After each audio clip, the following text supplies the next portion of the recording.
বেহাল দশায় বাঁকুড়া সোনামুখী ব্লকের শালী নদীর উপরে থাকা সেতু। গত বর্ষায় বসে গিয়েছিল ব্রিজের মাঝের অংশ। 1 বছর ধরে বিপজ্জনক অবস্থায় সেতুটি। অভিযোগ, প্রশাসনের তরফে এই 1 বছরেও সেতু মেরামতের কোনো উদ্যোগ নেওয়া হয়নি।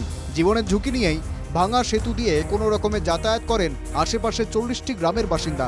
এবারেও টানা 1 মাস ধরে চলছে বৃষ্টি। টানা বৃষ্টিতে জলস্তর বেড়েছে বাঁকুড়া শালী নদীতে। যে কোনো মুহূর্তে বড়সড় দুর্ঘটনা ঘটার সম্ভাবনা উড়িয়ে দিতে পারছেন না এলাকার বাসিন্দারা। আমাদের পেরোনো অসুবিধা হচ্ছে। কি হয়েছে? ব্রিজটা কি ব্রিজটা তোমার বসে গেছে, ভেঙে গেছে। কতদিন আগে বসেছে? এটা 1 বছর হয়ে গেল। এই ঝুঁকি নিয়ে আমরা এখন মরণের ঝুঁকি নিয়ে এখন পারাপার করি।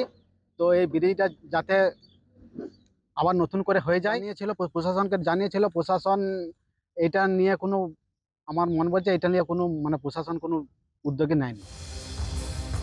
পিয়ারবেড়া ও ধুলাই গ্রাম পঞ্চায়েতের বেশ কিছু এলাকার মানুষ এই সেতু দিয়ে বিভিন্ন প্রয়োজনে যাতায়াত করে। এই মুহূর্তে সবথেকে বেশি সমস্যায় পড়তে হচ্ছে রোগী ও স্কুল পড়ুয়াদের। আবার দর বাড়ছে, ব্রিজের উপর জল উঠে যাওয়ার সম্ভাবনা আছে। ভয় লাগছে না? হ্যাঁ, প্রচুর ভয়। নিজেদের জীবনের ঝুঁকি নিয়ে পেরোতে হচ্ছে আমাদেরকে। সেতুটি নতুন করে তৈরির বিষয়ে পিডব্লিউডি দপ্তরে আগেই জানানো হয়েছে বলে জানান বাঁকুড়া জেলা পরিষদের সভাধিপতি।